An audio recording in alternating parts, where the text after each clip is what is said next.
2 মাসের মধ্যে তোমাকে প্রত্যেকটা সাবজেক্ট শেষ করতে হবে। কি কয় মাসের মধ্যে? এটা হচ্ছে 2 মাসের মধ্যে।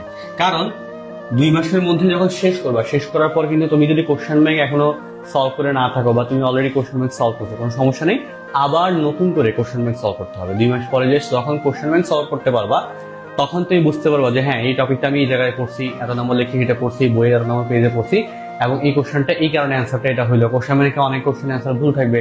যখন তুমি শেষ পর্যায়ে যে আবার কোশ্চেন ব্যাংকটা সলভ করবা, তখন কিন্তু তুমি সেই ভুলগুলা আইডেন্টিফাই করতে পারবে। কারণ তোমার তখন প্রপার নলেজটা আছে, তখনই যে তুমি সেগুলো আইডেন্টিফাই করে সেগুলো নিয়ে তুমি কাজ করতে পারবে। ইউনিভার্সিটি প্রিপারেশন শুরু করার আগে তুমি যখন ভর্তি পরীক্ষার প্রশ্ন ব্যাংকটা পড়ছিলা, তখন কিন্তু তুমি রিলেট করতে পারো না অনেক কিছু।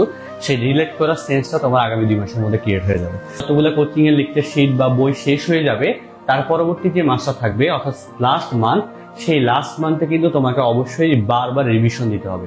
গত 2 মাসে তুমি যেগুলো শেষ করছো, শেষ করা মানে তুমি খুব ভালোভাবে ডিটেলসে পড়াশোনা করে তুমি মাথার মধ্যে সেট করে রাখছো। এখন যতবার বেশি রিভিশন দিবা, ততবার সেই সেট হওয়া জায়গাটা তোমার ফিক্সড পজিশনে যাবে। না হলে সেখান থেকে কিন্তু ফ্ল্যাকচুয়েশন করে নিচে পড়ে যাবে, তখন কিন্তু তোমার মনে থাকবে না।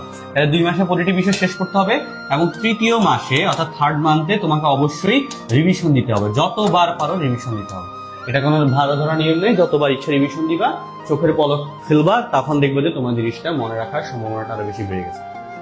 ওকে, এর পাশাপাশি তুমি খেয়াল রাখবা যে প্রশ্ন ব্যাংকের কথা আমরা এখানে কিন্তু বললাম। কি বললাম? এই যে প্রশ্ন ব্যাংকের কথাটা কিন্তু এখানে হাইলাইটেড, তার মানে প্রশ্ন ব্যাংকটা নিবে।